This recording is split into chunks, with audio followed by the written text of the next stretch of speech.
feel at home. This is your day, and we are not in a hurry.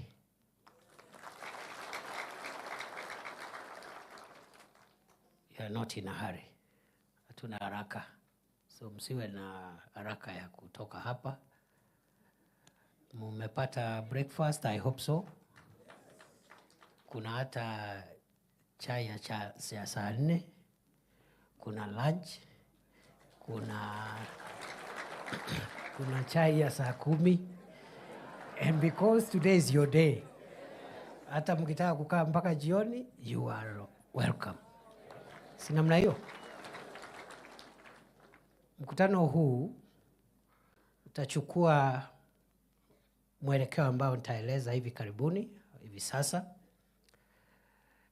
Na baada ya ratiba rasmi, the official program, you are allowed to hang around, relax, and enjoy this area, because this is a facility of the people of Kenya, the government of Kenya, and Tharaka Nithi is part of Kenya. So, naweza hang around hapa, mchukue selfie.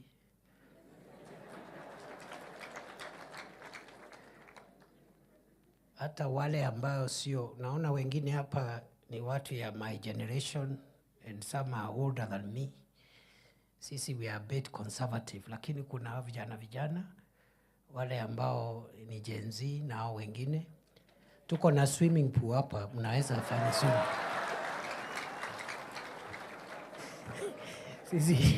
Sisi my generation sio ya swimming pool. Sisi tunajua swimming pool ni ya vijana, so it's available here. You can use it. Nimeitana mkutano wa leo kwa sababu gani? Kwa sababu wakati Rais William Ruto alikuwa anaomba kiti ya urais, mimi na wengi ya viongozi wetu wa Tharaka Nithi tulikuwa mlengo wake wa kisiasa. Kweli si kweli? Na pole sijatambua deputy governor wa zamani ako hapa, ule Mrethi. Nimeona pia former member of parliament for Tharaka, Alex Mborimwiru, asante. Na tuko na former assistant minister Francis Kagwema, and former DG, former member of parliament for Tharaka, Francis Kagwema. And I've seen Petke, former assistant minister also for trade, Petke Mireti, and former member of parliament for Chuka, for Nithi that time. So I think we are full house. Asanteni sana kwa kukuja kwa hii mkutano. Ni kama iko Murango. Mheshimiwa Murango Mwenda, my senior, and former member of parliament for Tharaka. So asante kwa kukuja. We are full house. Tuko full house. I've seen former MCAs, nimeona Zachary Mpana na wengine. We have many. Na huyo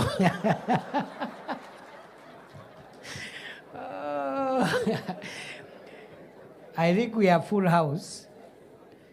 Niko tuna apology ya maafisa wetu wawili wa serikali, wale colleagues tunafanya nao kwa national government. They should have been here, but kuna mahali nimewatuma kazi. PS wa Fisheries, Mining and Blue Economy, PS Betsy Njage, nimewatuma kule Nyanza. Wameenda na Waziri Joho kazi ya serikali. So ametuma apology, na pia Director General wa Kenya Wildlife Service, Dr. Kanga, who is also from our county. Tumekuwa na yeye hapa, lakini yako na board ya KWS, ameomba pia apology. I hope Mzalendo is here. Yep, Mzalendo Kebunja is there, former Director General of the Museums of Kenya. So I hope many of us are here. Na wale hawako wametuma apology. Wakati rais alikuwa anatafuta kura ya kuwa rais, wengi wetu tulikuwa katika timu yake. Katika kila county, timu yetu tulikuwa tunaenda kabla ya uchaguzi, tunaketi na washikadau katika county, tunakubaliana, je, tukipata serikali ni mambo gani tutayapa kipaumbele katika county hiyo. Tulifanya hivyo katika county zote 47. Na pale Tharaka Nithi, nakumbuka tulikuwa pale Kadhwana katika County Economic Forum.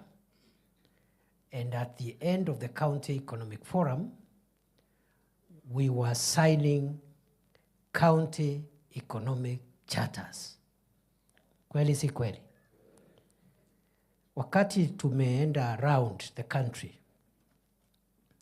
tukasema tukipata kiti ama tukipata serikali, kwa county ya Tharaka Nithi kwa mfano, tutatia maanani mambo ya miundo msingi, barabara, tutatia maanani mambo ya stima, tutatia maanani mambo ya maji, tutatia maanani mambo ya masoko ili wabiashara na kina mama wasikue wanapigwa na jua wakati wanafanya kazi yao ya biashara.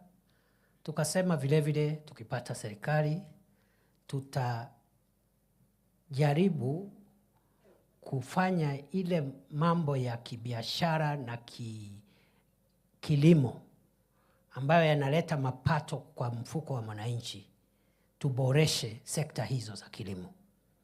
Pale Tharaka Nithi kwa mfano kwa sababu nilikuwa pale na sisi zote tulikuwa pale, viongozi wetu walikuwa pale, tukakubaliana kwa mfano tuko na sekta ya majani chai, tuko na maziwa, tuko na ndengu, tuko na kahawa na other value chains ambao tulikubaliana. Kweli si kweli? Kwa sababu vile vile nilikuwa na bahati kuwa mmoja wa wale waliandika manifesto ya chama chetu. Tukajumuisha zile priorities, vile vitu muhimu kwa kila county, tukaweka katika manifesto ya UDA, manifesto ya Kenya Kwanza. Na tukaandika pale katika hiyo manifesto ya kwamba kila mwaka chama chetu kitafanya vikao katika county hizi zote. Kwa kila county tutafanya kikao kila baada ya mwaka moja kuuliza tumepiga hatua ngapi kati ya zile vitu tulisema tutafanya katika miaka 5. Mwaka huu wa kwanza tumefanya lipi, ni lipi hatujafanya, kwa nini, na tunafanya nini kuhakikisha kwamba mwaka ujao tunafanya yale ambayo hatujafanya. Na hiyo kazi ya kufuatilia miradi ya serikali na vile serikali inatimiza ahadi kwa wananchi, tukaweka kwa hiyo manifesto, tukasema hiyo itakuwa kazi ya naibu wa kiongozi wa chama ambaye atakuwa naibu wa rais. So the work of monitoring, evaluating, tracking progress of the commitments our party made to the people of Kenya was assigned to the deputy party leader, who before election was the deputy party leader, but after election would be the deputy president. Sinamna hiyo? For the last 2 years, we have not done anything because of the reasons which we know, because our brother who was here was not bothered with the development of anything. Our brother spent 2 years in this place and never called a single county to ask them, what did we commit to do? What have we done? And what are we not doing well? Not a single meeting for 2 years. He's no longer here, he left office, so we are the people now here. So we must do what we ought to have done. So hii mkutano sio ya kudiscuss former deputy president, ni mkutano ya kuambia why I have called you. I'm explaining why I have called you. Because hiyo kazi haikupata mtu wa kufanya. Na ndio umeona serikali imepata reputational problems in many parts of the country because there is nobody to assist the president to track the development agenda of the country. So, we have wasted 2 years, but it's okay. There is still time. So this meeting, therefore, is not a political meeting. Huu si mkutano ya siasa. Huu ni mkutano wa serikali na ni mkutano wa maendeleo. Niseme hivi kwa sababu tuko na viongozi wa siasa hapa, lakini you know they are the leaders we elected, isn't it? So we cannot have a meeting ya serikali, national government, with the people of Tharaka Nithi without the leaders of that county. Okay? But it's not a political meeting. In our presence also we have people aspiring to be leaders. Si ni kweli? Nimeona wengine hapa wanataka kuwa magavana. Kuna wengine wanataka kuwa women reps. Si wako area? Si aspirants wamekuja? Si wasimame tuone kama wako ama hawakuitwa. Kuna wa MP, naona MP aspirants, naona ndio hao MP aspirants, women rep aspirants, wako hapa. There are many, ndio hao. Lakini huu mkutano sio mkutano wa siasa, yani nani atakuwa governor, senator, mbunge, women rep ama MCA. Sawa? So MCA ako hapa as a leader, not as anything else. The aspirants are here as people who are mobilizing, you know, they have intention to vie in another election. So they are also legitimate stakeholders. There is no problem. We can discuss development and leave out the politics to the camps that will emerge automatically when politics set in. Kwa hivyo hiyo sio mkutano ya siasa. Okay? I have also not called this meeting to campaign for President Ruto because there is no election taking place. He is president, isn't it? But time will come when I'll come to campaign for William Ruto during the next election. Not now. Na hiyo sasa ikifika hiyo, ile group itakuwa kwa chama chetu, hiyo ndio group tutasonga naye. Hiyo kwa sababu sasa ni kutafuta kura ya urais. Na ujue kama rais achaguliwi, kuna deputy atachaguliwa hapo. So hiyo itakuwa siasa, but that will be at the tail end. We cannot mix those issues now with the development of our county. Rais mwenyewe umeona wakati wameshindana na mpinzani wake, ule mzee wetu, former prime minister. Very bitter election. But after that, sasa rais ndio anampigia campaign aende Addis Ababa akuwe chairman wa African Union. The biggest campaigner. And that shows you must be careful. Maybe my brothers who are still running for office at our county and other levels. Be careful. Don't behave as if the next election is the beginning and the end of your life. Don't make your relationship with other people so bad that after that you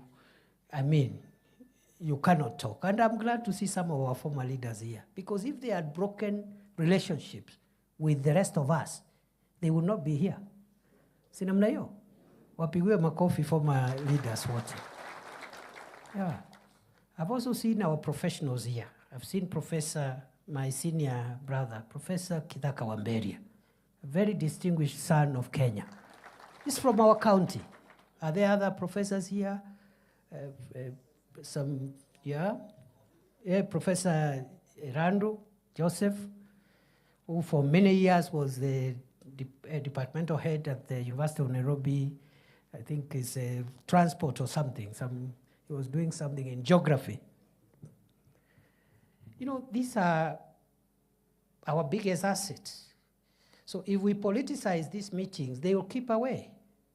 Because their business is not in deciding who is the MCA, who is whatever, but they have a lot of ideas they can give us to help us benefit as Tharaka and Nithi County, as the rest of Kenya benefits from this administration which we voted for. So that is the beauty. This meeting, therefore, is not a political meeting. So if you have come with your supporters, because nini waambie, today is not the day. Na mukifanya hiyo mambo hapa, tutajiharibia. Na wewe utajiharibia. But tomorrow, when you're doing your campaign, uko nyumbani, you're free to compete. So that's why I call this meeting. I call this meeting because we made very serious commitments. We need to track where we are. And therefore, it is my intention that every year we will convene for purposes of accountability.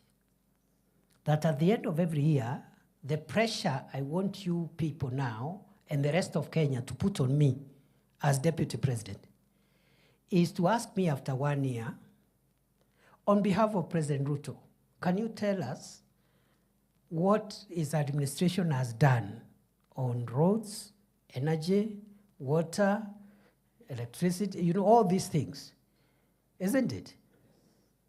Where the president can join us, fine. But as his principal assistant, that's the way I understand my work. My work is to support him so that his administration fulfills its commitments to the people of Kenya. So kuna watu naona saa ingine wanani advise, wananiambia sijui ufanye hivi, sijui ukai kama unapingana na rais. And I'm wondering, is the work of the deputy president to oppose the president? Is that the job description? Wale wanataka kuoppose rais, watoke nje, wajoin Kalonzo, Wajakoya na hiyo timu ingine, waanze kuoppose wakiwa huko nje. There is no problem. But you cannot be a deputy president and sabotaging the same government, or a minister flying a flag and then you are sabotaging the same administration. Not possible. So tafuta na hao wengine, hiyo group ingine, mutupige mkiwa nje, we are ready for you. Na tutawajibu sana saa hii, tutakutana huko mbele. Because all these characters, hakuna mtu hajakuwa kiongozi. Si Kalonzo Musyoka alikuwa vice president. Si ni kama mimi. Yeye alikuwa 5 years under Kibaki. So akifika pale Tharaka Nithi, the people will ask him, when you were vice president, can you give us one project hapa ile ulitusukumia? Because that is the question I expect to be asked by the people of Kitui when President Ruto and myself go to look for votes in Kitui. Yeah, so that's my understanding of my job. I have to support the president. I have to fight for him. I have to assist him and supplement him because he can't be everywhere.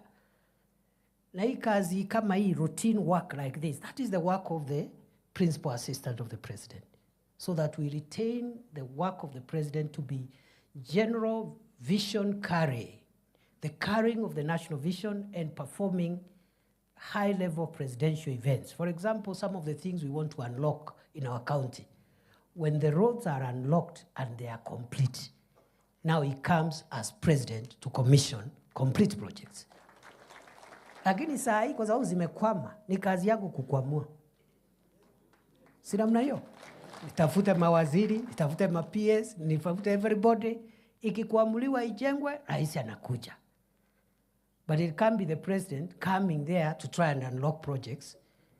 Yet he has a cabinet, he has a deputy. That is my understanding of my responsibility. Wale wengine wananiambia sijui pinga rais kama fulani, I think they are addressing the wrong person.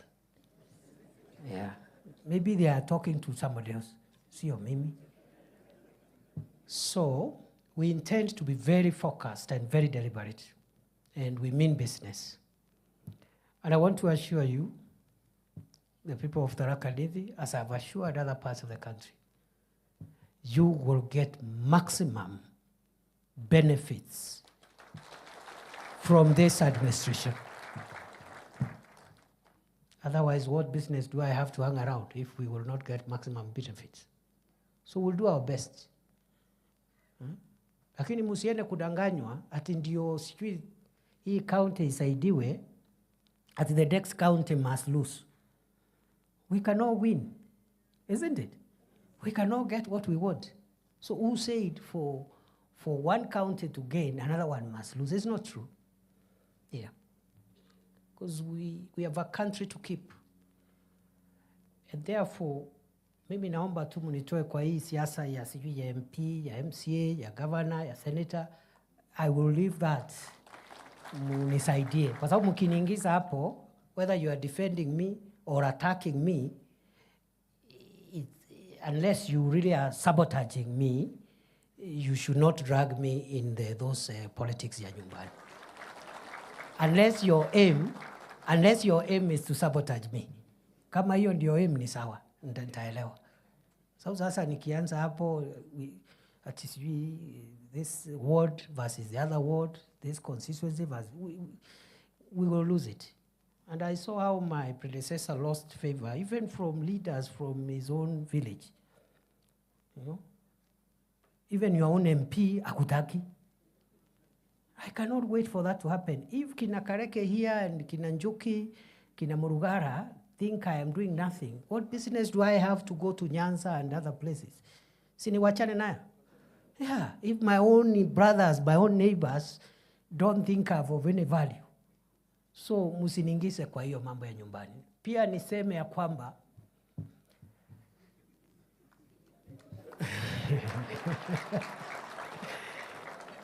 and I mean business. Because you are all my people, you are all my brothers and sisters. I cannot come here and start supporting this one against the other. All of you are running for MP. Of course, all of you will not get the seat. The seat will go with one person. Sindio? So the pressure you should put on me, na sio kwa magazeti, sio kwa mitandao, look for ways. Look for ways. Si muko hapa leo? I have not called you. Nilikupigia simu? Si uko hapa? So there are ways of getting me, if you want. So, hii mambo ya sijui chukua simu, sijui nini, tuache hiyo. Kwa sababu saa hii sina hata simu where I am. And many people are calling. And from here I'll go to the next event. But you'll find me, and the pressure I want from you is pressure. How do we push our road network? How do we push our electricity? How do we push our water? How do we push our, county aggregation and industrial park, which has not started, and we need to unlock that as well.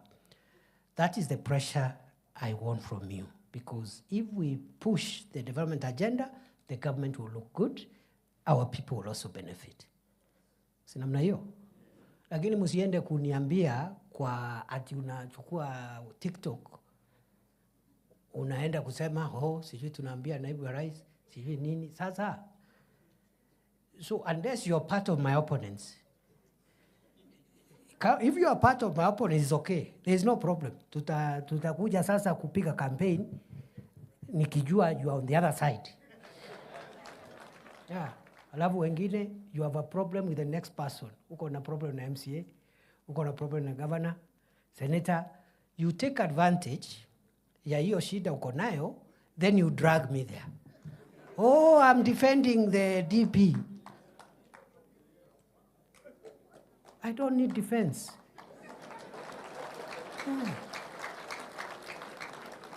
I don't need defense. If the people of Tharaka Nithi think I add no value to their equation of development, I have no business to come there ati mimi ndio hapo Chuka, Marimanti, Chogoria, ati kubembeleza watu. Please, let me look for defense huko mbali. Nyumbani, we will find a way. Sindio? So you take advantage because you are fighting with the next person. Anza kusema mimi na defend naibu wa rais. friend, this thing is so huge. That person you are attacking, we need every energy aligned in the same direction. Yeah. Wewe unajigamba you are defending the deputy president. If this work is left to you alone, you will not take it anywhere. Kazi ya kusongesha Kenya mbele. Ndio unaona watu wengi wamejaribu imeshindikana. Kalonzo amejaribu miaka 50 imeshindikana. Sasa amezama. Sank. Hata ule rafiki yetu mzee mwingine, he was in town. Na hakuwa mtu ya mchezo. Lakini sasa tunashukuru Mungu amesikizana na rais, anaenda kuwa kiongozi wa Afrika. Yeah. Hii kitu sio rais ya Kenya. Kama unashindwa na hiyo yako kidogo hapo ya MCA, alafu unataka kudrag ya Kenya kuipeleka hapo.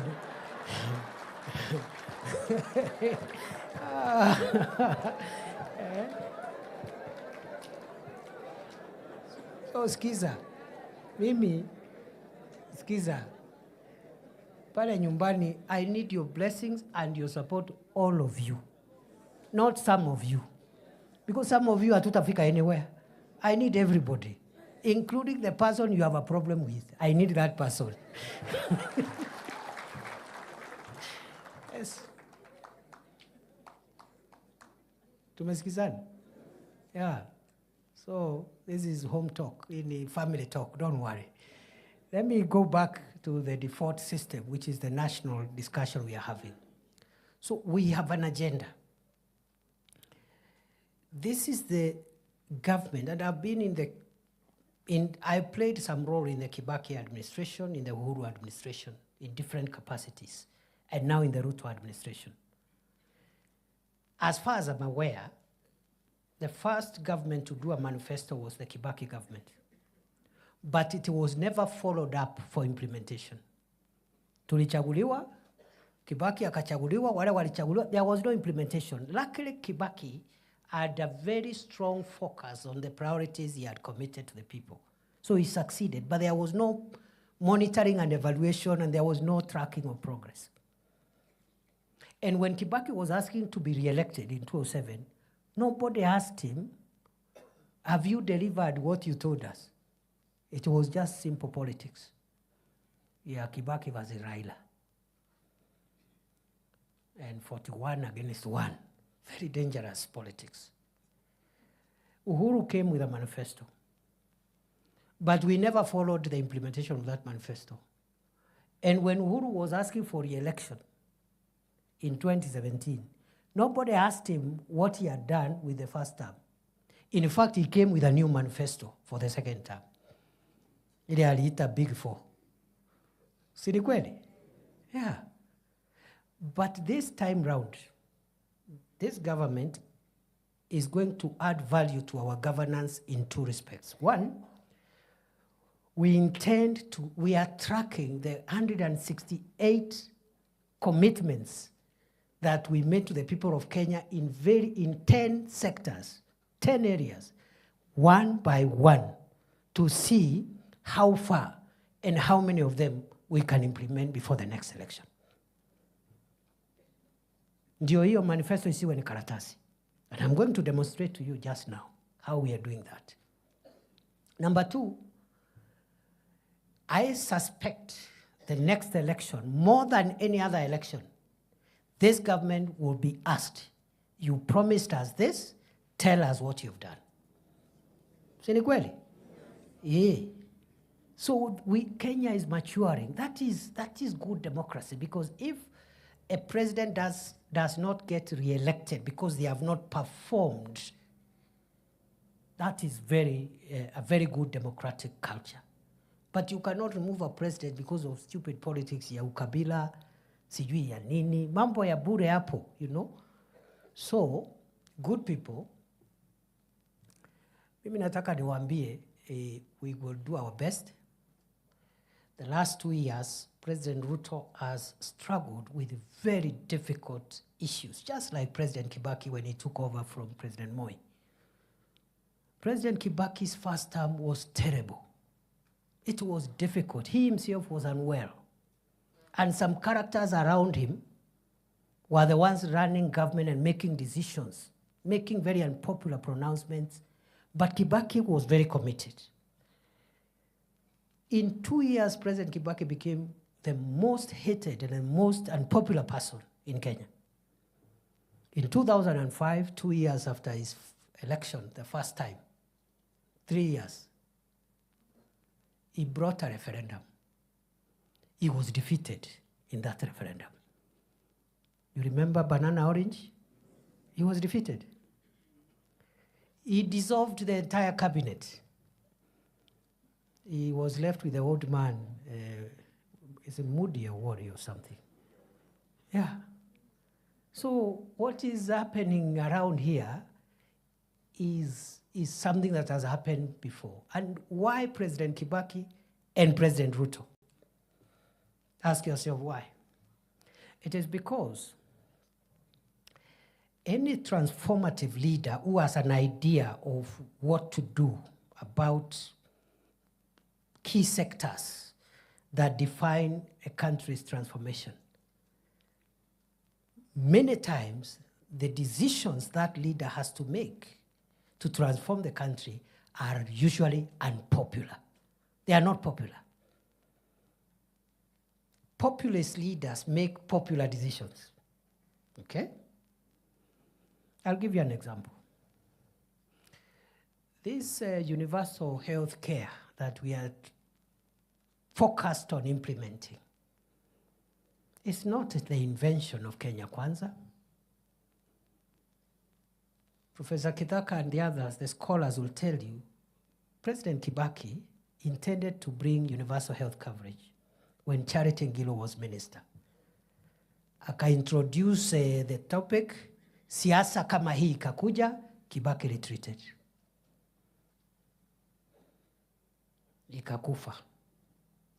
President Uhuru had universal health care in his manifesto. I'm part of the team that wrote that manifesto, the first term. Akaona it's very unpopular because you have to increase the levies that you're charging people and so forth. Akaikalia first term. He thought he can introduce it in second term when he's going home because he will not be looking for re-election. So in 2018, Aka announced the Big Four agenda. One of them was universal health coverage. Cecily Kariuki was the minister for health. Siasa ikakuja, Uhuru backtracked. I remember Uhuru asking us, sisi tuko na insurance? Kama watu wamekataa health insurance, sisi tuko na insurance? Alafu akauliza deputy yake that time. I just overheard, nilikuwa area tu, nilikuwa hapo, sikuwa karibu. Nikasikia akauliza deputy yake, "Hey William, si mimi na wewe tuko na nyumba? Hii housing program, kwa sababu housing ilikuwa kwa Big Four ya Uhuru pia, isn't it? Si wewe uko na nyumba na mimi niko na nyumba. Hii manyumba ni ya nini, tuwache?" Wakawacha.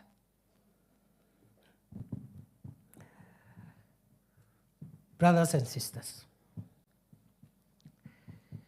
I'll shortly tell you what housing and what a health insurance for every Kenyan means to the economy and to household incomes in a short while. But before I do that, I want to say for the last 2 years, President Ruto has struggled with what we call macroeconomic stability. Macroeconomic stability means, for those who are not experts like myself, I'm not also an expert in the economy, but I have learned from the experts. Macroeconomic stability are the fundamental foundational economic growth indicators that must be in place before you start now building the growth of the economy. One indicator is the strength of the currency. The strength of your currency versus international currencies is one indicator.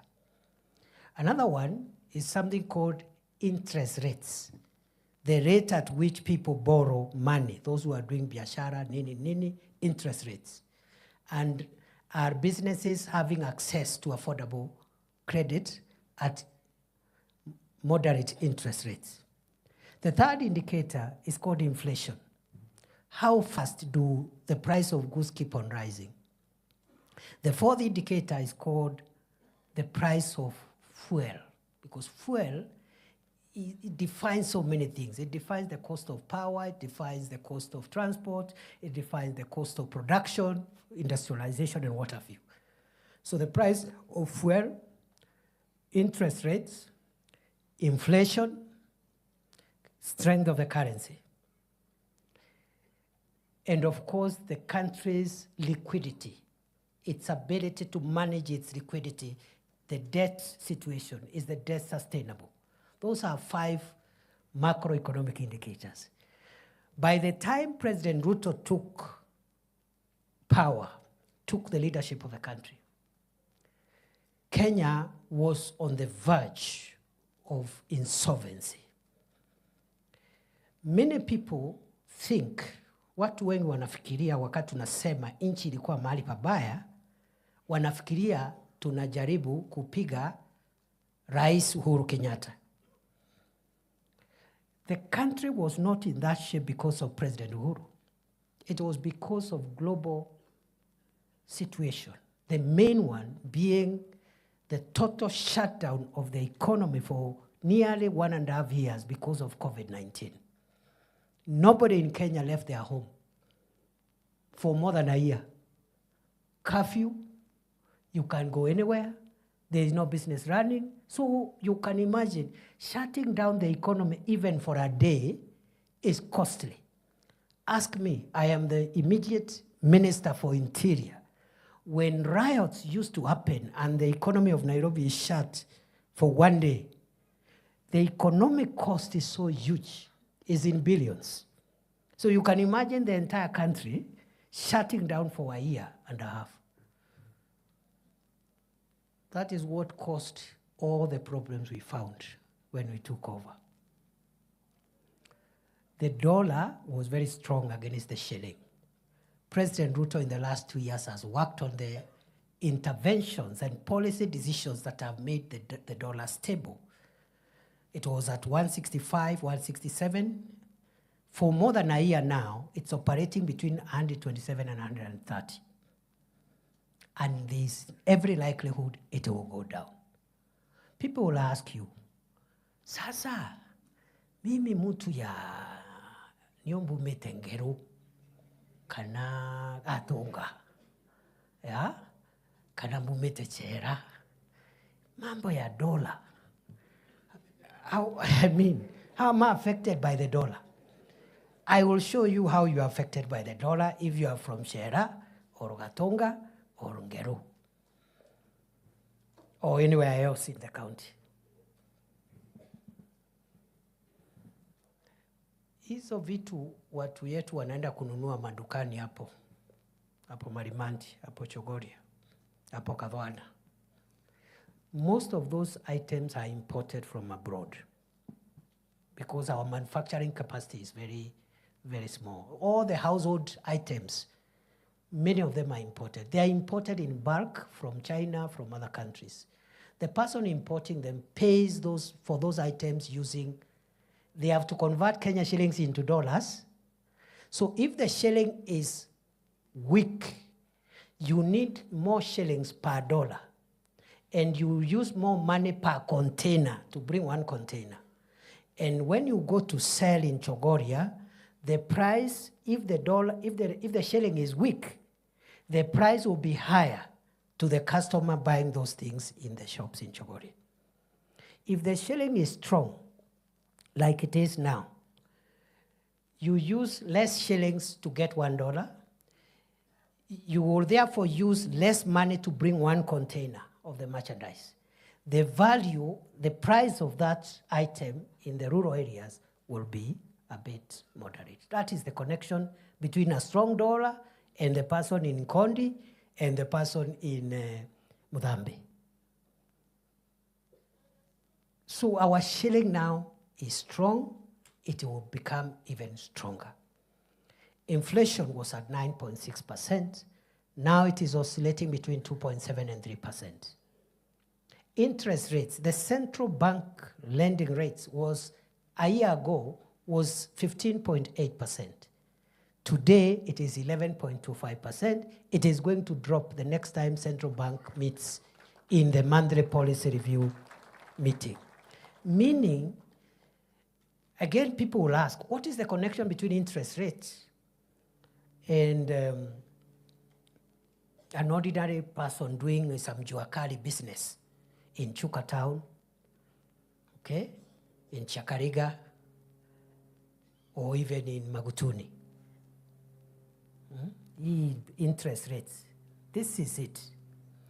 That when interest rates are high, as they have been, banks don't lend businesses any money. They lend government because government is broke, the interest is very high, so they buy what we call government paper. They give government money to run the country. So businesses don't if you try getting a loan, if you have a small business, Apple, the interest rate is so high to discourage you because there is already a market of 16, 17%, 15%, they can give credit to government. If the government rate, the central bank rating rate, now which is low, banks will be forced to give affordable credit to as many businesses as possible, including small businesses in our rural places. That is what happened in the Kibaki time. That's why many businesses grew in Kibaki time, because banks were literally hawking loans. Bank loans in the working places, forcing people, literally begging people to take loans. But because of high interest rates, banks stopped dealing with poor small businesses, and because they are lending government. So there's a connection. For 2 years, President Ruto has struggled with macroeconomic stability, interest rates, the strength of the shilling, inflation, and also the price of fuel, which was at 217, now it's about 160 something. And it will come down, it will continue coming down. What President Ruto has done in 2 years, it took Kibaki 5 years. Because the first time, Kibaki was so unpopular because he was trying to reverse the Moi economy, the macroeconomic indicators for the Moi economy. Remember, growth, economic growth, by the time Moi was leaving, was negative 0.1%. By the time 2007, end of first term of Kibaki, growth was 7.1%. But you see, people don't eat growth. They don't, so they were asking, yeah, Kibaki, you're telling us GDP and growth and interest rate, but we can't see anything. The same questions the people of Kenya are asking today. But the macroeconomic environment must be built first. There is no economics. You cannot deal with the microeconomic issues unless you tackle interest rates, strength of the currency, da da da da da. It took Kibaki 5 years. It has taken William Ruto 2 years. And in these 2 years, 1 year, he had a very, very, very disruptive opposition from outside. The second year, he had a terrible opposition from inside his government. Yet, he has brought the kind of impact that I have told you at the macro level. Now, what remains now the next 2 years is to work on what is music to our ears. Household incomes, job creation, microeconomic transformation of real sectors where our people derive their livelihood from. The Pesa Mfukoni agenda. The problem is that we said we will do ABCD and bring Pesa Mfukoni in 5 years, because that is the constitutional term. But on day one, you have a dishonest internal opposition inciting the public why a 5-year program should have been done in a year. And we are talking about a country recovering and a world recovering from a terrible post-COVID economy. It's not possible. And you know that lie has sold, because lying is cheap, And lying is popular. And lying doesn't require any sophistication. You don't have to be a leader to lie. Anybody can incite the public. True or false?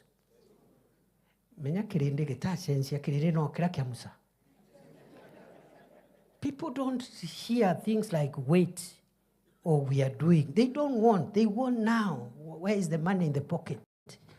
So what some cheap leaders do, first they take advantage of the way human beings are wired to complain. You know, human beings are wired to complain, and we always want instant. That's how we are created. Hata watoto wanasema nataka mkate saa hii. Mtoto anasema I want bread now. Ukimwambia I have to send the house help to the kiosk, anasema now, mommy, now. I'm hungry now. So that's how human beings are wired. That's why the Israelites gave Moses a hard time in the desert. Because they are being told there is a land of milk and honey, but they can't see it. They can only see the desert. They are seeing the environment around them there. So what incomplete leaders do, they take advantage of those sentiments and they start now spinning, you see? Nothing is happening. There is nothing. Muliahidiwa, which is okay for somebody outside government. But we cannot do it ourselves. This team is the one that created this government. True or false? Tharaka Nithi vote for this government was one of the highest in Kenya, percentage-wise. Isn't it? So this is our government. This is our government, my friend. The people who never voted for this government are very few. Alafu, because of these challenges I've explained, mtu anakuja anawambia pana, tutoke kwa hii serikali, tuachane nayo, mwaka imeisha, mwaka mbili imeisha. But 5 years are not all over. Yeah? 5 years are not over. Even building a house, you have to dig downwards first before you start building upwards, isn't it? Ukitaka kuweka nyumba ya makaratasi, you don't need to dig down. You just put papers on top, but when the wind comes, it will just be blown off. So, leaders who are incomplete, they take advantage of those sentiments to incite the public. And the public loves incitement. It's the easiest job. Anybody can incite the public, even the most, sitaki kusema kitu hapo, lakini anybody can incite the public. Hey, chochea.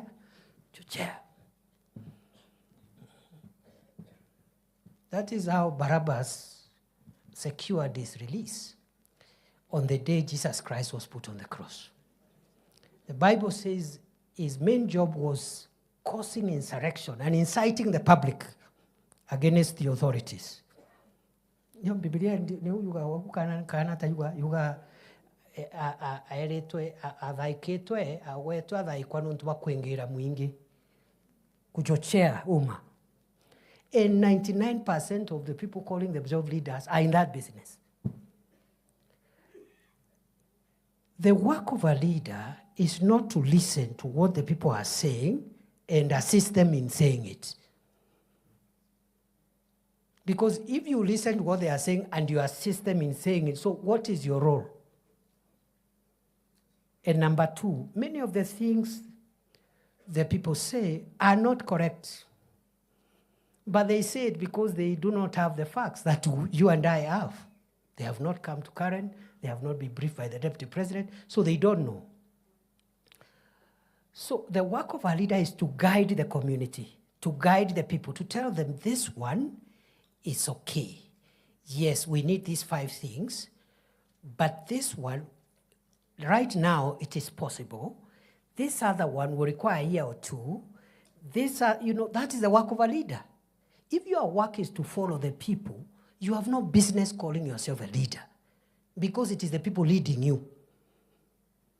Isn't it? So who is leading the other? Yeah. So I expect you as opinion shapers, as leaders, to lead. And leading means you explain. You help people to see a picture they didn't have.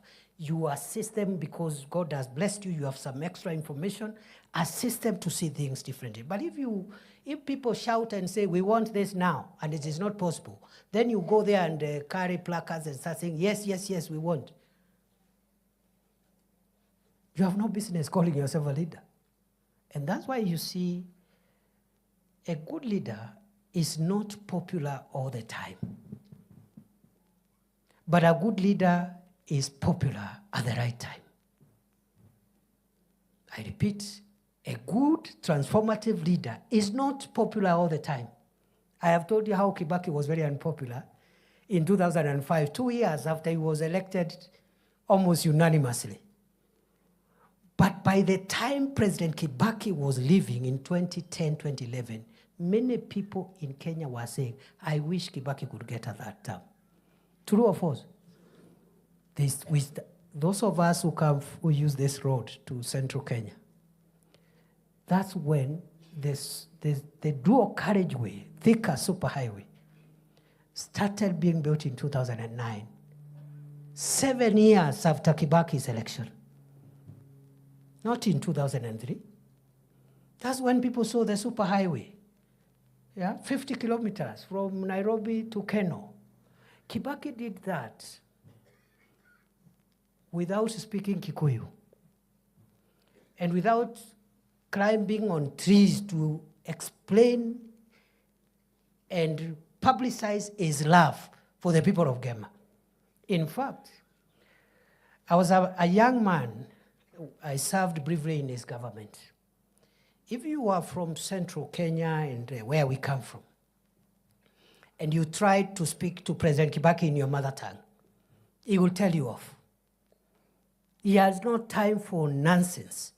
Yet, he transformed Kenya, and he transformed even our rural economy without speaking Kikuyu and without pontificating how he loves the Gema people. True or false? President Uhuru, who also appeared, also came from our region generally, also did wonderful programs. And I've just given the Superhighway for Kibaki. Kibaki did many things across Kenya. But it doesn't mean if you do across Kenya, you'll not do where you come from. You can do at home and away. Yeah. Usidanganywa ati for you can only succeed if you do things where you come from and ignore everybody else. Because again, you'll not have a country. President Uhuru, you know, for me, at the last 2 years of his administration, we had political differences with President Uhuru when he chased me away without giving me a reason. I even asked him to explain, because it's not so much about the job. I was not keen on the job.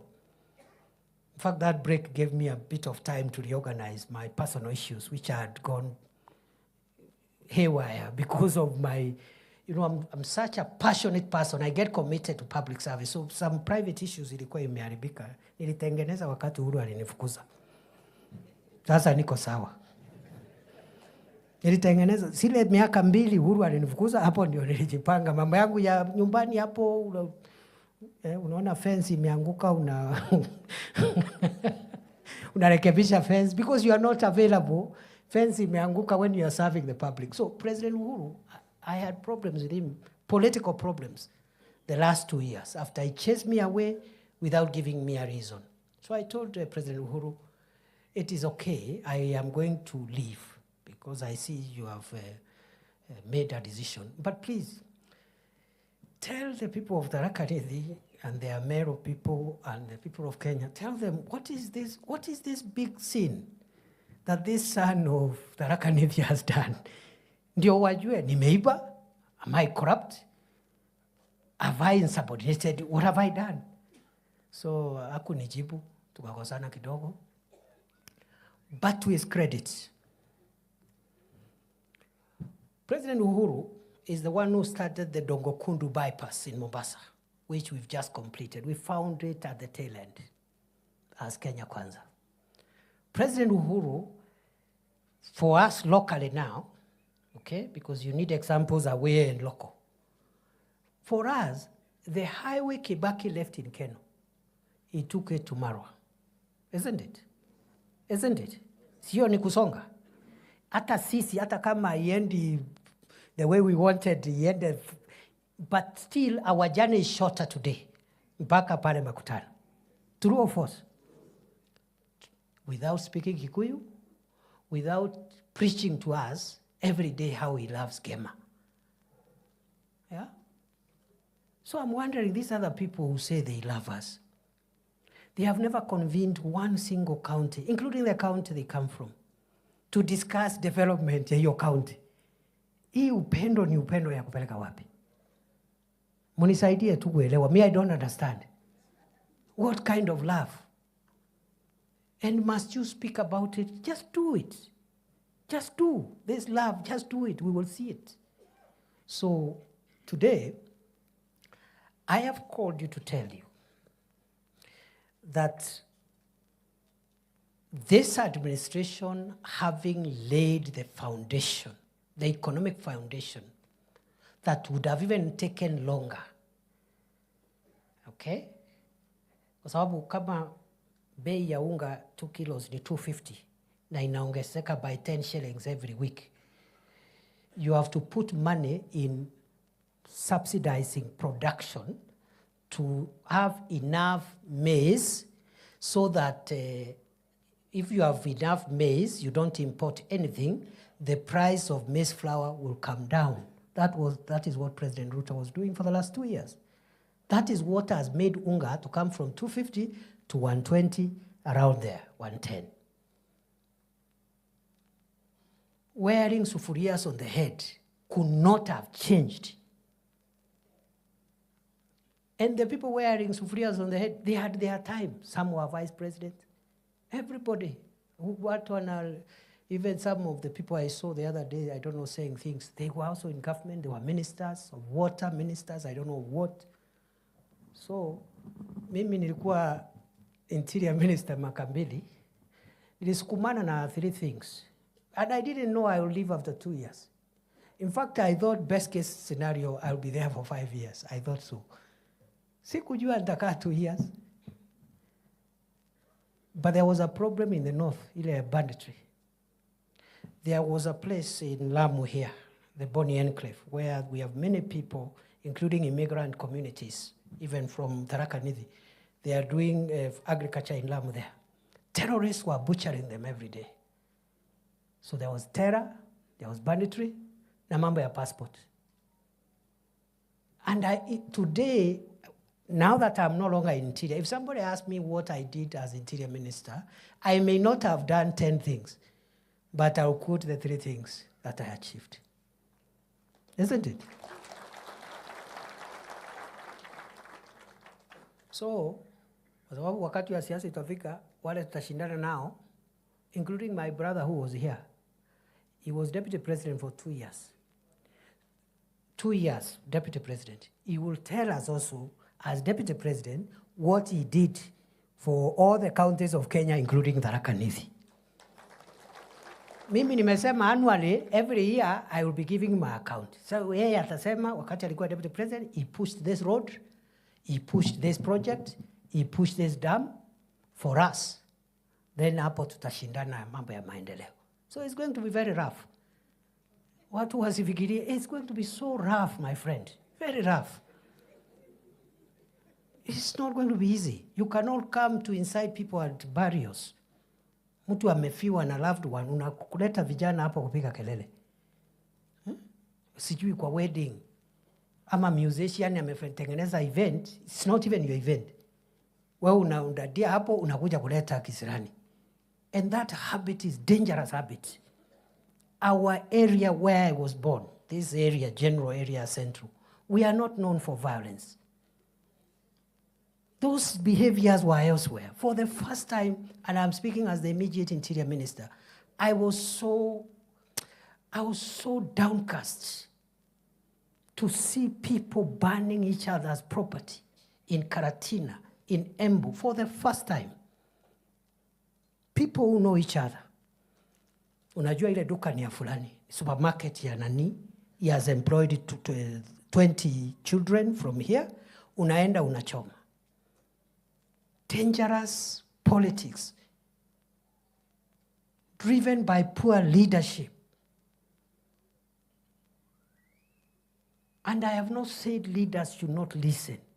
Listen and look for solutions. Not to listen and follow the crowd and incite them into anarchy, violence. Today, Kisumu, Kondele, used to be the most volatile political town and area in Kenya, where people were burning each other's property and you disrupt transport. Today, the headquarters is in Embu. Hapo Embu kuna kijana amekaa hapo, ati ni mjanja sana, ni maarufu sana, hapo anasanya vijana hapo ya kufunga barabara. Your own parents are passing by there going to hospital. Wewe kiongozi aina gani? You can say the same things you want to say, but don't disrupt the economy. Don't shut down the economy. Don't inconvenience innocent people who have nothing to do with politics. So it's not going to be easy. Nimeona kuna watu wanajipiga kifua, sijui vile watasema, sijui vile watafanya. They have no landing ground. It will be so rough. It will be rough. Ala, sasa niulize. Ile siasa nilikuwa nafanya hili kidogo, nilikuwa senator ile. Sikuwa na chochote. Sikuwa na kiti ya serikali. Sikuwa kwa executive. I had to go and beg other people. Oh, nisaidie barabara. Oh, nisaidie. Now I don't have to beg. Yeah. Alafu naniambia we go and start opposing President Ruto hapa. There's only one person who can countermand me in Kenya. Only one. The whole country, by the grace of God, na maombi yenu. Only one person.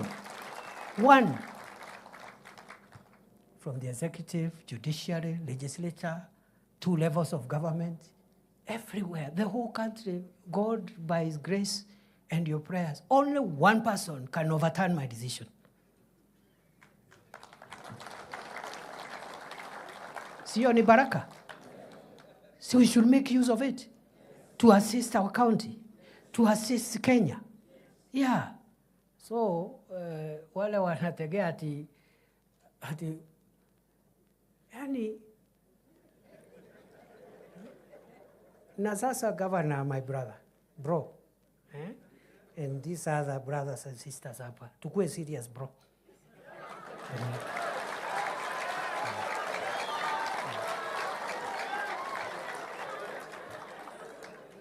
You know I love you. You know that. As a brother. You know you are a classmate with my elder brother. Na mimi ni mtu ya respect relationships. But we must be serious now.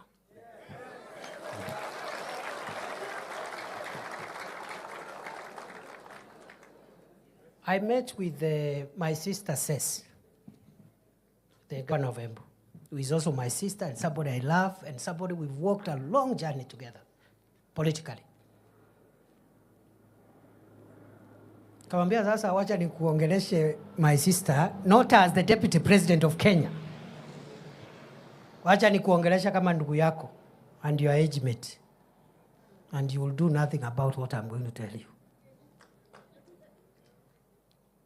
Amuliza governor, how is it possible? You're the national chairman of UDA. You are a UDA governor and the national chairman of the ruling party.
Alafu mtu ambie rais hawezi kuja Tharaka Nithi?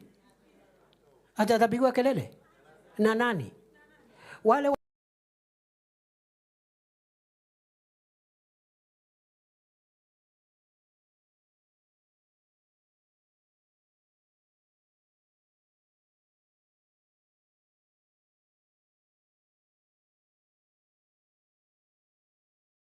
mezama, tusidanganyane.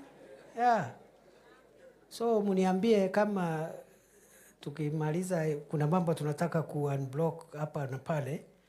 Projects zingine zilikuwa zimekwama, tumepata solution. Once they are ready, mungetaka rais akuje? Yeah? Atakuwa well received? Are you sure? Kama kuna watu wanataka kupiga kelele, mimi niko tayari munipigie. I'm your son. There is no problem. Yeah.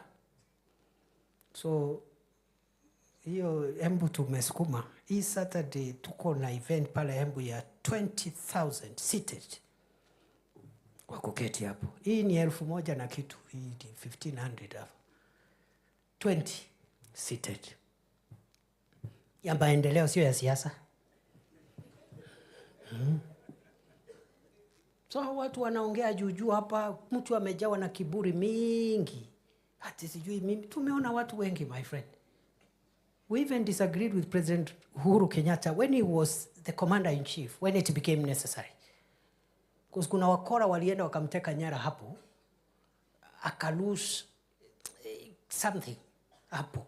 Lakini siku hizi tumekuwa marafiki. Nilikuta kulikuwa na mitego mingi ya kuseparate William Ruto na Uhuru Kenyatta, nikategua. Sasa,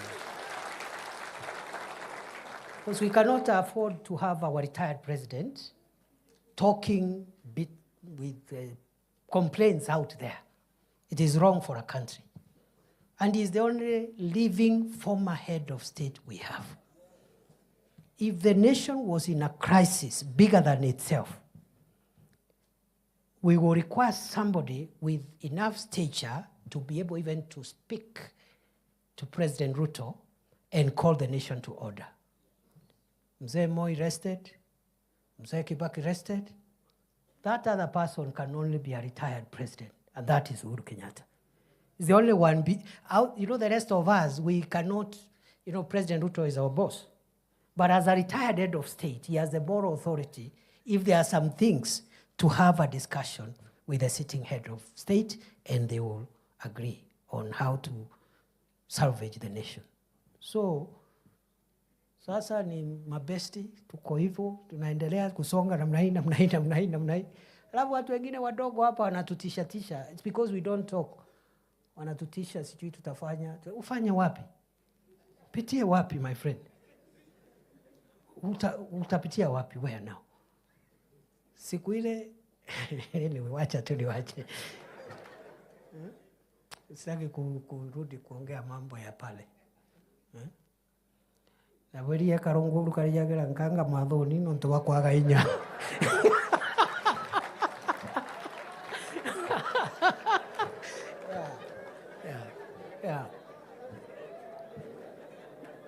Wale wameelewa waeleze wale wengine.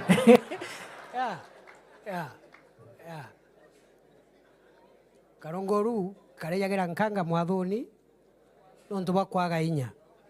Na keno juzi bakura nkanga, lakini gatiena inya ya ukururia nkanga kaira mugunyeni. Aya. So nikimalizia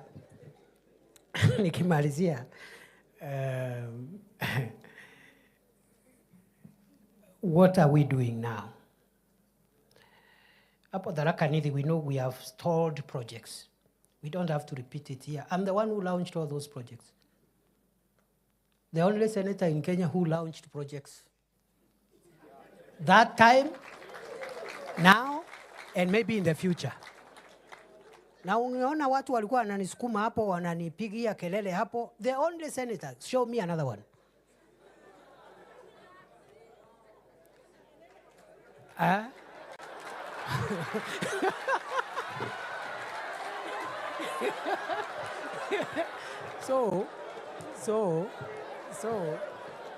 So skiza.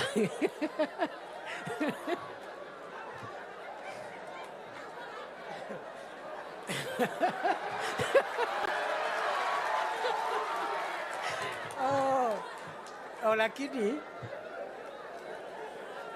kidogo musipige Senator Gataya sana, kwa sababu even during my time when I was a senator for Tharaka Nithi, we had 47 elected senators of other counties. Siembu tulikuwa na Ndwiga, Meru tulikuwa na Kiraitu Murungi. Show me one project initiated by any of them as senators anywhere. After I left Senate, because I served for 2 terms, even now, one senator, including our own senator, hakuna. Even the Senate that will come, most likely there will be none. Nilikuwa na jaribu maujuzi hivi. Lakini sasa Mungu ametusaidia, sasa tuko sawa. Sisi ndio sasa tuko pale. So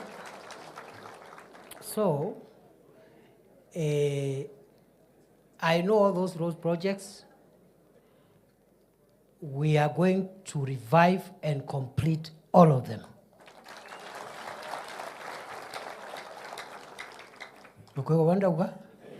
It's as simple as that. So I want in our next annual review, because we have 2 working years left before the campaigns. After 1 year, I will come here, I will call you again, either here or in Kavana. You ask me, how has this government pushed the roads agenda, the stored roads, how many and where are we on that? Sinamna hiyo? All of them. Okay? We have electricity connections, different levels of connectivity. We're going to push it towards 100% in all the 3 constituencies. We are building, the work that remains now is now building the house upwards. And it has, and this will be my conclusion, it has 7 aspects. 1, it is revitalization of the sectors of the economy where the majority of the people of Kenya derive their livelihood from. Tunataka tubadilishe na tuongeze mapato katika sekta za uchumi ambazo wananchi wengi katika Jamhuri ya Kenya wanatoa mapato yao ya kila siku. Na hiyo ni katika sekta ya kilimo, ufugaji, masuala ya uvuvi for the western and coastal areas, and the blue economy and mining. That is what we call the real sector. 80% of the people of Kenya derive their household incomes from agriculture, livestock production, fisheries, blue economy, and fisheries. Already. If you do that, you'll have touched 80+% of the people of Kenya, especially at the grassroots. Hapa Tharaka Nithi, we know the value chains, where most of our people get their daily bread from. It is in tea, coffee, dairy, dengu, and the cereals. It's around there, isn't it? Those are the sectors we are investing. And also in introducing other value chains like cotton, which are dyed and so forth and so on. Because when you touch these sectors and the returns we get from them increase, you touch households. You touch every home. Every home where they were getting 10,000 per year, okay? 10,000 per year is like 1,000 per month. They start getting 100,000 per year, which is like 10,000 a month. It looks more to you because you have money. But the ripple effect in the economy is tremendous. That is what we call bottom-up economic transformation. Revitalizing sectors where the majority of the people of Kenya derive their livelihoods. We have our value chains, we are working on them. And I'll give my accountability statement.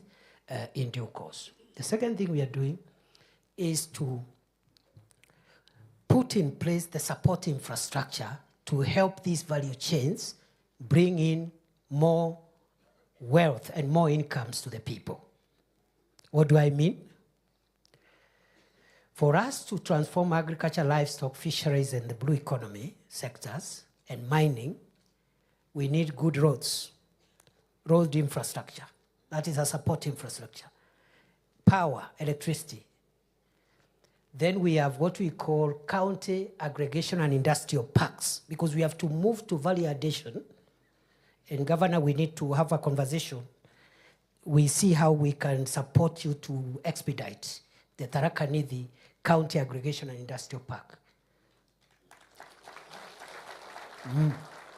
Hiyo ndio kazi ya Deputy President. Kama kuna KAIP Tharaka Nithi, anatatua. The next county, anatatua. The other county, anatatua. Sio kungojea rais. Kazi yangu ni kureport progress. Alafu ikikamilika, rais akuja afungue. Sinamna hiyo? So, we are building roads. Support infrastructure is roads, it is electricity, it is the county aggregation and industrial parks.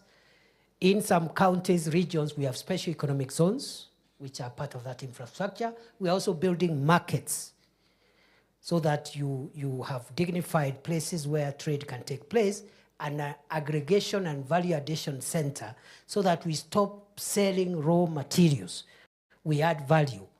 And some of the value addition required is very small. Kama ni ndengu, if you just sort the ndengu and just make sure that you remain with the best, then you package nicely in 2 kilogram or 1 kilogram pack, and you brand it as a product of Tharaka Nithi. That is already value addition. It will improve the price significantly, other than using mukebwa kembo to pour the ndengu, and some of it is rotten, some of it, the price will just shoot up. That is what supermarkets do. They will buy it at 70 shillings, they go sort it, they package it, they put it in the shelf, and they sell at 200 shillings. What have they done? Sorting, packaging, and branding. Total of that value addition is less than 5 shillings. They bought at 70. But the presentation is so good. So when Professor Kitaka goes to the supermarket, when he's coming from the university, he will buy that at 200 shillings. But the fellow selling it at Nkondi sold it for 70. The supermarket has gotten twice the value. Supermarket hana shamba, halimi, havuni, ako papo anangojea mkulima wa Nkondi tu alime, alafu he is getting twice what the farmer is getting. These things look like abstract, but that's how you transform a community. That's how you transform a country. And as I said, transformative actions are not popular because people want the things they can see now. Later on, when these things start realizing, that's when people say, oh, President Ruto had a point. But by that time, he will be completing his second term and going home. Yeah? As they say, before you realize your father was right, you already have a son who thinks you're wrong.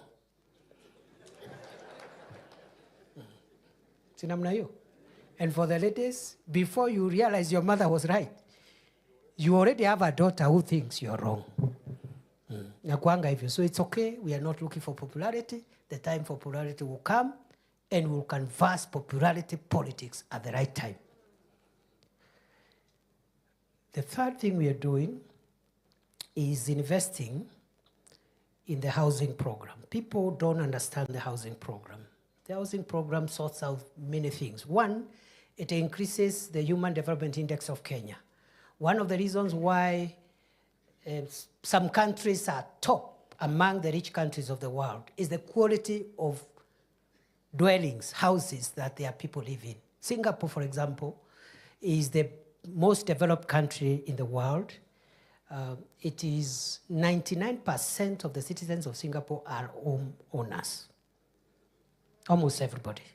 And when the president, the visionary leader of that country started that program, about 40 years ago. He was almost impeached. Exactly what we are doing 40 years later is what Singapore did 40 years ago. He was almost impeached. Oh, we have houses. Tuko na nyumba. You know, cheap thinking. You don't understand economics. Kila mtu ako na nyumba. So, even introduce compulsory savings. Mandatory by law in Singapore. You must save. It is your money. Kama hii NSSF tumeongeza. NSSF is money for the retiree. But we force you to save so that you have enough package to go home so that you don't retire and die the following day because after 40 years, you have accumulated so little. So the housing program is helping us in the Human Development Index. Kenya's growth and development will rise. The housing project is helping us absorb some youths who are idle for the next 2, 3, 4 years. Don't ask us what they will do after that. By that time, we'll have another program. So between staying idle in the markets and heckling leaders and being busy in a construction site for the next 2, 3 years, which one is better? And better keep them busy. They earn every day. So by the time they finish that project or that program, we'll have made other interventions for them. And the people who are opposing the housing project have jobs and they have houses.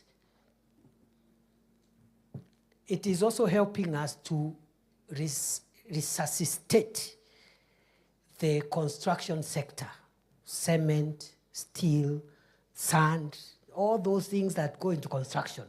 That industry, in the construction industry, will be revived because of that involvement. Number 4, we are, because macroeconomic stability, then you have revitalization of critical sectors where we get our livelihood from. Then there's the housing program. And then number 4, it is jobs. It's jobs. And I don't have time to say what we are doing right now and going forward on job creation, but we must reduce the number of our jobless youths. We have no option. We are doing it through temporary jobs in some of the programs like the Affordable Housing Program and also in the Climate Works Program, which we are now going to roll out. We have Nairobi now engaged 20,000 youths. We will double it to 40,000 youths. We want every county to be a center for climate works, similar to what used to be called Kazi Mtaani, at least to keep our young people busy for the time being as we work on the long-term interventions. But we are also encouraging our young people who are young and educated, who cannot get the jobs we are providing. If they get jobs abroad, let them go and work, invest at home, save. When they want to come back after 5, 10 years, they can always come back. There are people saying we are doing labor export. We are not exporting Kenyans. We are just doing what is known as labor mobility. The same way, many children were born in Tharaka, Nithi, but they work in Mombasa today. They go home after 3 months or 6 months or at the end of the year.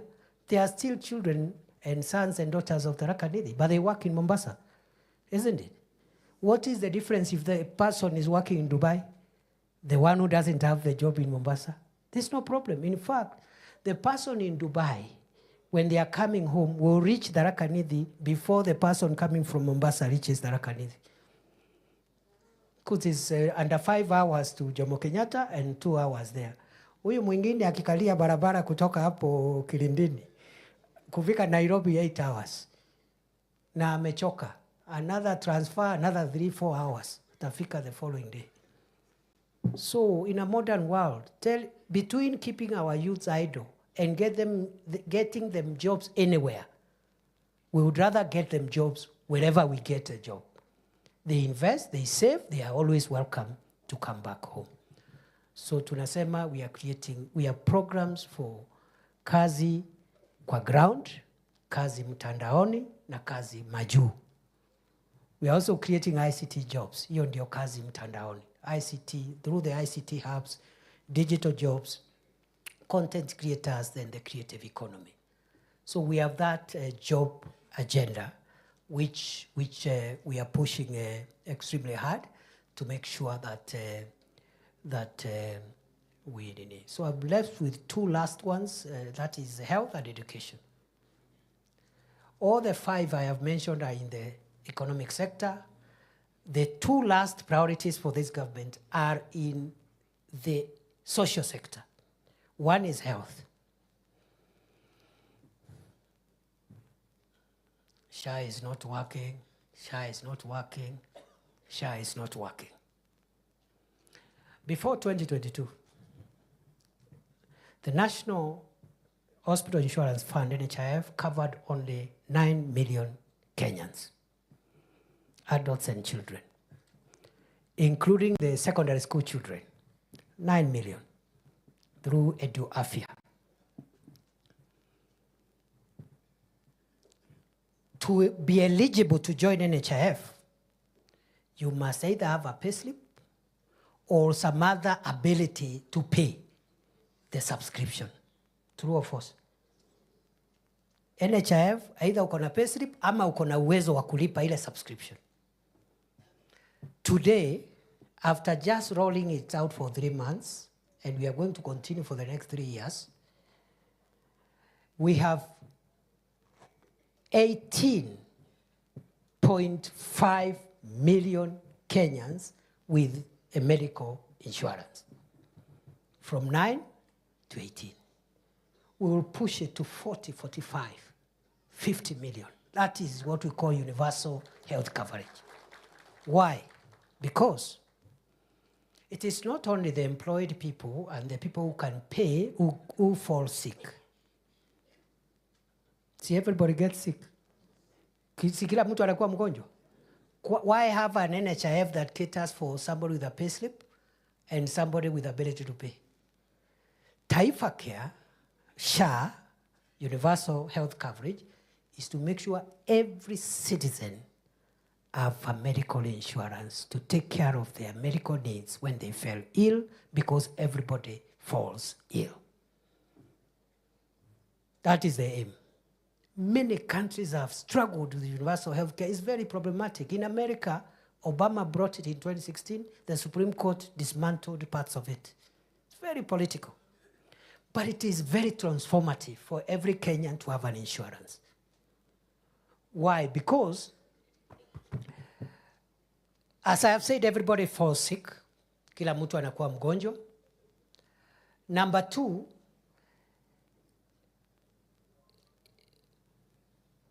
for us to ensure that every Kenyan is insured, we must look at our contribution schedule. Taka tusikizane vizuri, ndio nyinyi sasa ndio mnaenda kuwa mabalozi kule mashinani. For us to insure every Kenyan, we must look at how much everybody is contributing. Okay? As Deputy President, as a senator, as members of parliament, governor, everybody, the top contributor was being surcharged 1,700 per month. Whether you earn 200,000, 500,000, 1 million, 1.5, you pay 1,700. The poor woman in Itogororo, the poor woman in Makori, the poor woman in Kalangasheni was paying to be part of NHIF 500 shillings. Is that fair? Is that fair? Rais anatoa 1,700, wabunge 1,700, mama mboga with nothing 500.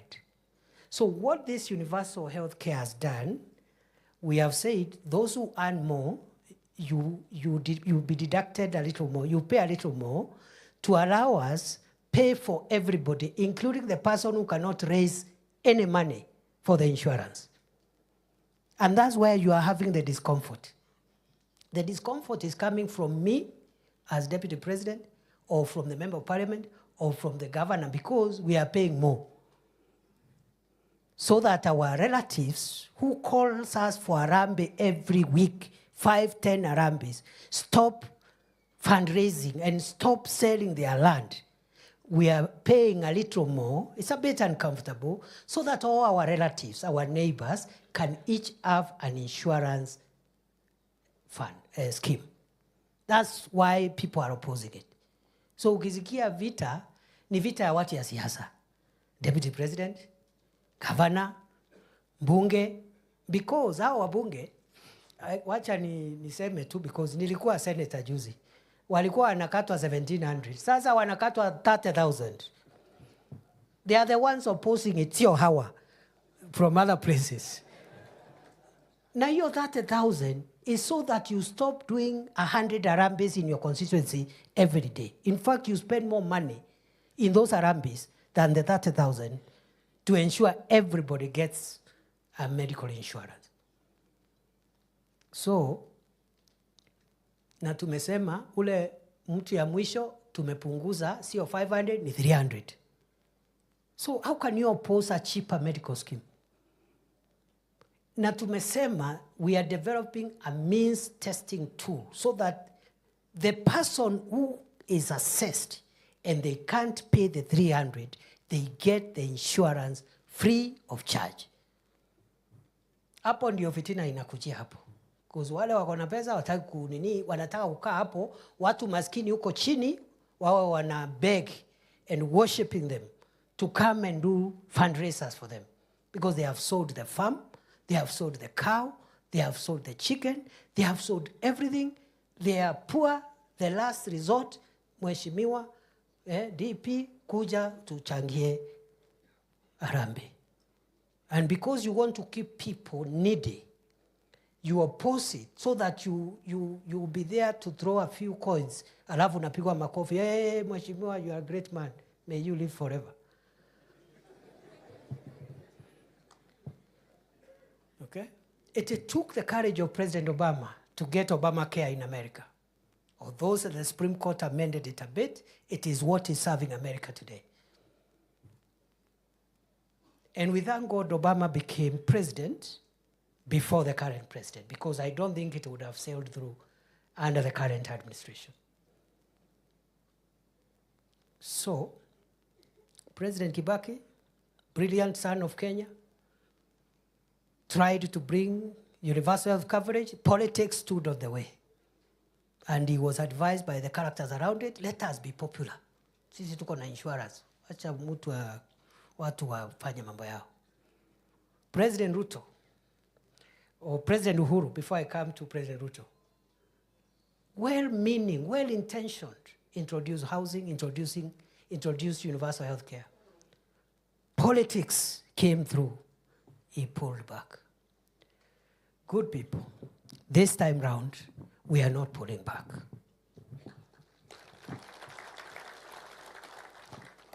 By the grace of God, by the time we go to the next general election, we are hoping 35,000, 40,000 people of the Republic of Kenya will have a medical cover. As we go towards universality. Million, sorry, please correct that. I hope watu ya magazeti hawataenda ku. You guys sometimes concentrate on the small things. 35 million to 40 million. It doesn't matter how costly it is. Please. It doesn't matter. Even if we don't win the election, President Ruto doesn't win the election, it's okay. There's no problem. You'll have served as president anyway. Isn't it a blessing even to serve even for 5 years, even for 1 year, even for 1 day? How many Kenyans are there? Every Kenyan is qualified to be president. If you are lucky to be in the seats we occupy, including UMPs, including myself, including you, Governor, don't consider yourself like a superhuman. It's the grace of God. Yeah. So usitutishe ati rais a one-term president. And pia watu wengine wanatutisha huko jana.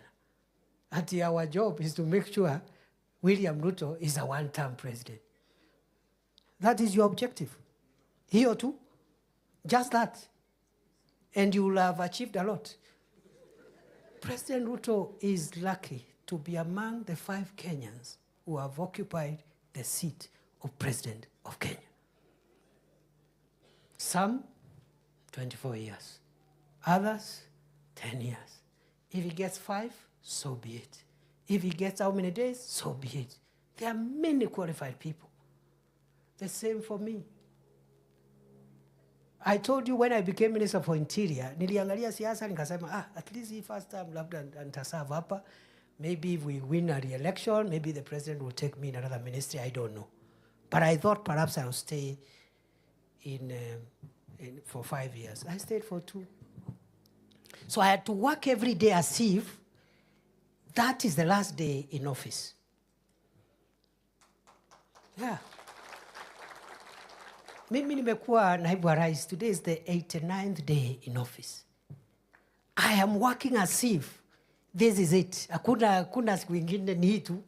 That's how I'm working, because you don't know. We live and work by the grace of God. There was somebody in this office. Today he's not here. Now he's giving us ultimatum from funerals. How he will make William Ruto a one-term president, as if that is an achievement. William Ruto's objective is not to serve for 2 terms. It is to use the time that God will give him in office to bring transformative programs in 1, 2, 3 areas and then leave so that other people can come and take Kenya forward. As his principal assistant, that is my objective too, to support him. So msikuja kututisha na 1 term, my friend. Mimi kwanza nimekuwa DP 89 days ni mingi. Yeah, nikitoka nitakuwa nimekuwa deputy president. Listi kisomo hata mimi nitakuwa hapo. Unatishwa na mambo kidogo hapa, sijui 2027, who will be the running mate, mambo ya upuzi. Useless. Na greed, that's what greed does to leaders. Yeah. Ile nyama inakujonga ni ile iko kwa sahani. Yeah. You get something and the next thing you're there scheming, I don't know, doing what, harassing everybody.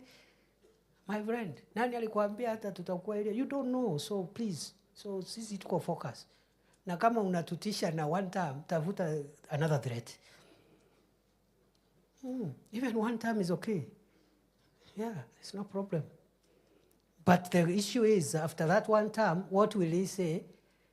If William Ruto will say, at the end of my first term, I have moved the people insured with a health card from 9 million to 40 million, he will be a successful Kenyan. Sindio? Yeah, so sisi tuko hapo.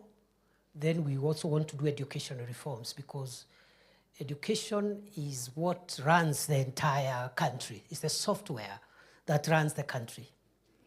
And we have issues. The CBC had some issues when we were campaigning. Many parents were saying, scrap CBC.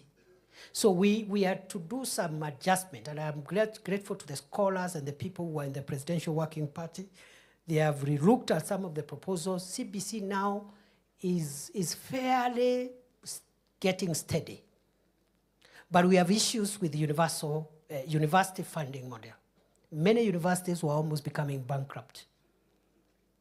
We came with a new model. There are small issues in court. We are even adjusting for the September intake to take on board the suggestions that have been given. If you talk to many vice chancellors today, they will tell you this current proposal from Kenya Kwanza is more stable to the university than what we used to have before. There are some gaps. We are adjusting those gaps. The same with health. There are some gaps in Taifa Care, but we are adjusting those gaps along the way. And let me tell you, good people, it is better to have an imperfect health coverage for every Kenyan than no coverage at all. Sinamna hiyo? If every Kenyan has a card, maybe as insurers, maybe it is not perfect, because all human enterprises are not perfect. But that's a better conversation, how we can perfect it, than millions of our people begging alms, literally begging. And their leaders spending their entire whatever they have. Some even go into their businesses to fund medical harambes. So, the reason we are focused on Taifa Care, housing, reviving these sectors, I have said, macroeconomic stability, support infrastructure. The reason is because they will transform Kenya. They will make Kenya better than we found it 2 years ago. Many more people will have bearable living conditions than they were when we took over. If in the process we suffer popularity consequences, so be it. I conclude by saying, sasa nyinyi mnatoka Tharaka Nithi. Deputy President of Kenya alizaliwa hapo. Please, I have no power to, whatever you decide is within your power. Maybe elsewhere I have some power, I have some leverage, but at home I have no power. Because you are my neighbors, you are my relatives. So you decide. Nyinyi decide. You decide. Mimi I cannot come there now at the campaign center yangu ni Marimandi. By the time utoke hapo ufike Sigalagala, ama Lungalunga, ama sijui Kor. So nyinyi, mi naomba kwa heshima munisaidie. Muniombee jameni. Muniombee. Muombee rais. Muombee rais, and don't be cheated by anybody. What is the alternative? Kalonzo and Wajakoya? Ati serikali tulitafuta kwa jasho miaka mingi. Mimi, I've been around President Ruto for 18 years. All my youth have been around that man. Today is the president. He is the only man between me and the whole country. Then I start sabotaging him. Ati nianze kumchimba. Takuwa mchinga wa mwisho. So we will do whatever it takes. Mimi naomba tu kwa heshima, because you know I can't sasa kina Kithoka au ni watu ya nyumbani, kina Gaturo, mmeona hapa, watu ya home. Naona watu ya home hapa kina Anita. Sasa sitaki tukuje tusukumane hapo nyumbani, please. Please, sitaki. And also be careful what you say, especially the things you put on social media. Because the whole country now is watching you. If you speak thinking you are an MCA, nobody knows you. The fact that you are an MCA from Tharaka Nithi, the whole country wants to hear, what is the MCA from Tharaka Nithi saying? Sinamna hiyo. Na wanasema Tharaka Nithi kule kwa deputy president. Sindio? So please, in a home, huwezi kosa kukosana. Tunatafuta viti hapa, tunapinga sijui nani, tunataka hii kiti, na tuko wengi, mnavurugana hapo. Lakini sasa hapa juu tuwe careful tusiharibu. Na tuwe careful vile tunaongea, because majirani na watu wa Kenya wanaangalia. Huyu mwenzangu alitolewa kwa kiti kwa kuongea mambo ya nyumbani kasoro hekima. Hakuna mtu aongeangi mambo ya nyumbani, lakini kwa heshima, kwa hekima, kwa hekima. So don't push me. Ati tunataka deputy president tutangazie. So unataka nikae hapo niseme, mimi napenda sana mlima, sijui napenda Tharaka Nithi. Havana. I've told you Kibaki never even spoke Kikuyu. Not once. If you try to talk Kikuyu to Kibaki, he would have slapped you. Yet, he is the person who impacted on Kenya and on the economy of central Kenya most consequentially than any other president. Napenda nyinyi, nawapenda. Hujajenga choo, hujajenga barabara, hujaita watu kuongea mambo ya ndengu ama majani chai, haujazungumzia chochote. Oh, nawapenda sana. Au wengine ni komerera. Nimwambia huyu mtu, nikamwambia wacha kupigana na wabunge. Oh, watakuumiza. Those are, you know. Sasa unajua nikiona Murugara anataka kuniharibia ama Pato, what I will do, nitamuita pole pole. Pato ni kijana yangu. Tukiwa na Njoki hapa, tamwambia sasa, please, Pato, tumetoka mbali. Unajua, please, as your father, usinitoe nguo mbele ya watu. Lakini nikianza kumuita komerera, atikakunea. Amepata barabara ya kuteremkia. Na ni mteremko, amepata mtu mkubwa wa kupigana naye. I'm telling you. Bana. Ati sasa mtu ya Tharaka Nithi ndiye anaenda hapo kusema ati hatutaki nani. I will feel very hopeless. So nikiona kinaumana, sinajua hao watu wote. Kama ni mama, my mother there Gateria, namwambia najua nimekukosea, lakini mama, hata kama unachapa kijana, ni pole pole. Wakati tuko kuna kamera, kuna yeah, so naomba tuhifadhi. Me, I'm not saying you should not compete. In fact, the pressure you put on me now and in the future is how those who will not get seats, how we will accommodate them in government. And I've already seen some of them hapa. That is the pressure I want. Lakini sio kwa mtandao. Ukiweka kwa mtandao tunakozana. Kwa sababu sasa uko pamoja na maadui wangu. Ule ako kwa mtandao ni adui. So ukiingia huko tunapita na wewe huko. Yes.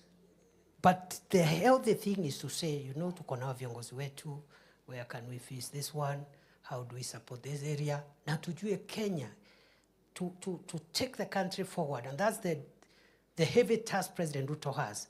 He needs to carry the entire country. He needs to be the father figure of the whole nation. Every part of Kenya needs to feel him and have benefits from his administration. So nataka nikomee hapo, na washukuru sana.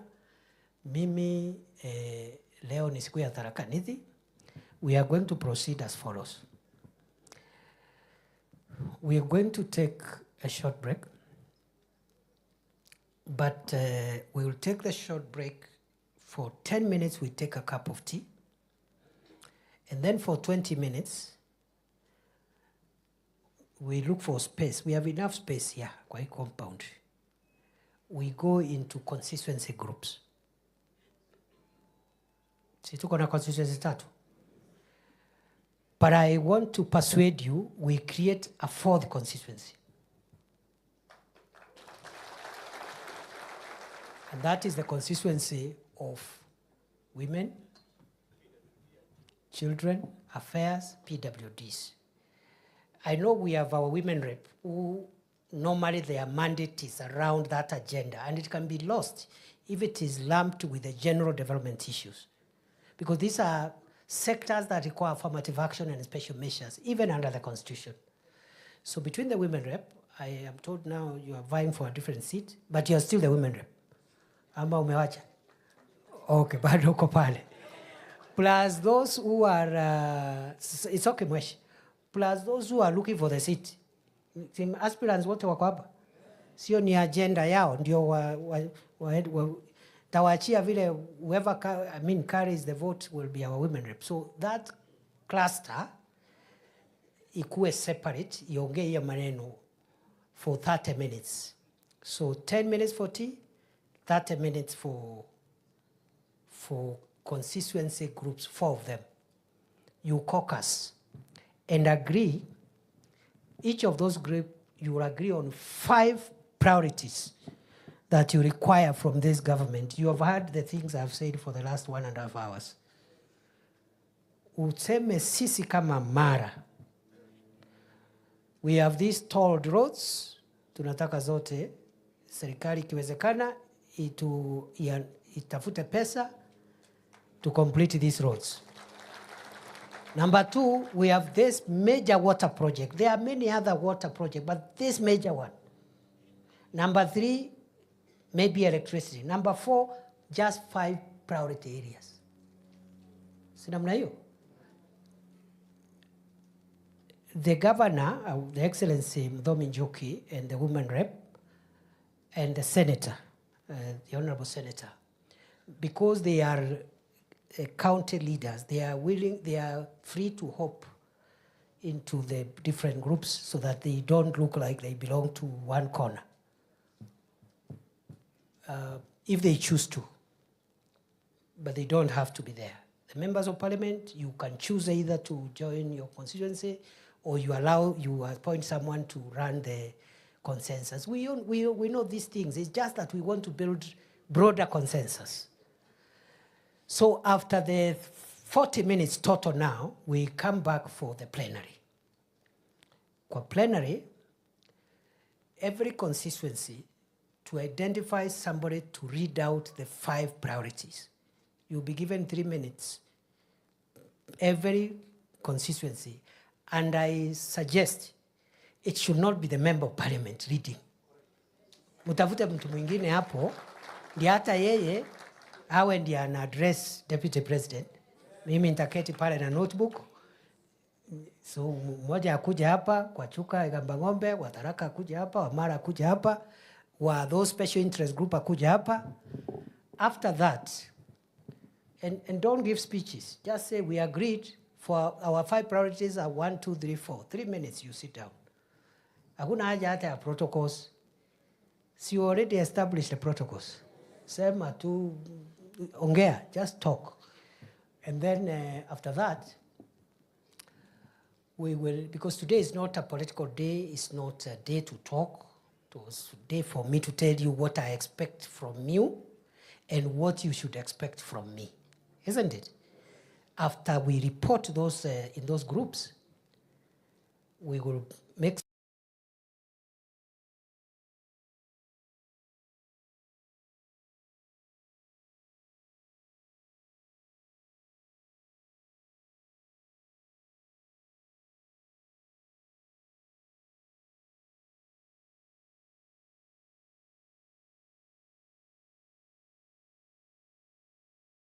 munajipanga mambo ya kesho.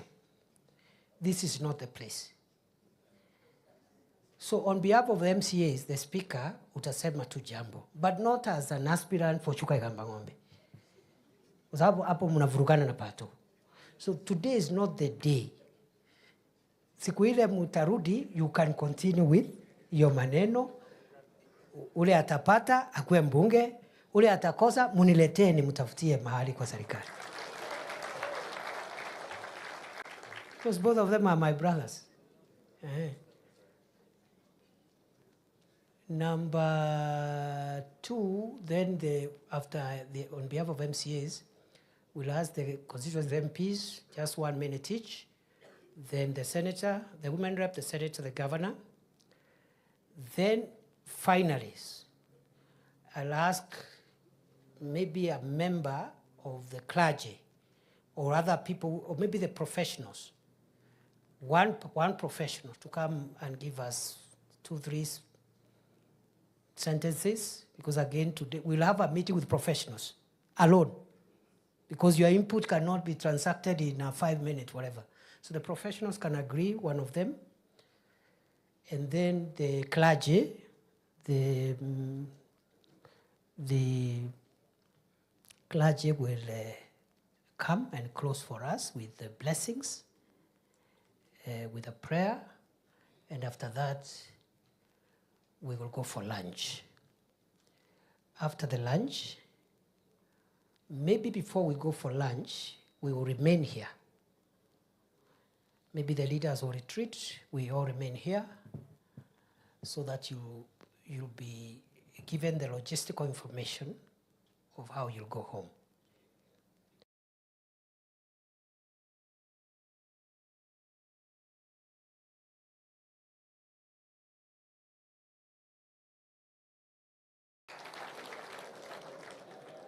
And for the Gen Zs, the offer of the swimming pool is still valid. And it's a serious offer. So, kwa hayo mengi, naomba twende chai, then in groups. In those groups, identify who